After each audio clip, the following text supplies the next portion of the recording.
গতকাল যে পুঁটি মাছগুলো নিয়ে এসেছিলাম সেই মাছগুলো যে ভাজা চলছে, তেল ফুটছে, মাছ ফুটছে। আর এই দেখুন সব মাছগুলো ফার্স্ট ক্লাস করে সব ধুয়ে নিয়ে এসেছি। এই যে পুঁটি মাছ অলরেডি ভাজা হয়ে গেছে।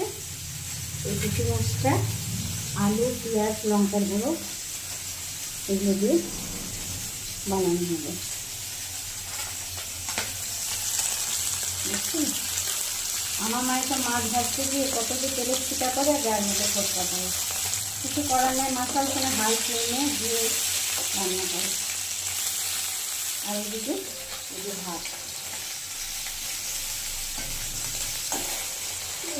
হবে না, পুঁটি মাছের করতে হবে না, দেওয়ালা পুঁটি মাছ কম পড়ে গেছে, ওই জন্য এই মাছগুলো আবার তার সঙ্গে পাইয়ে করে দিচ্ছে।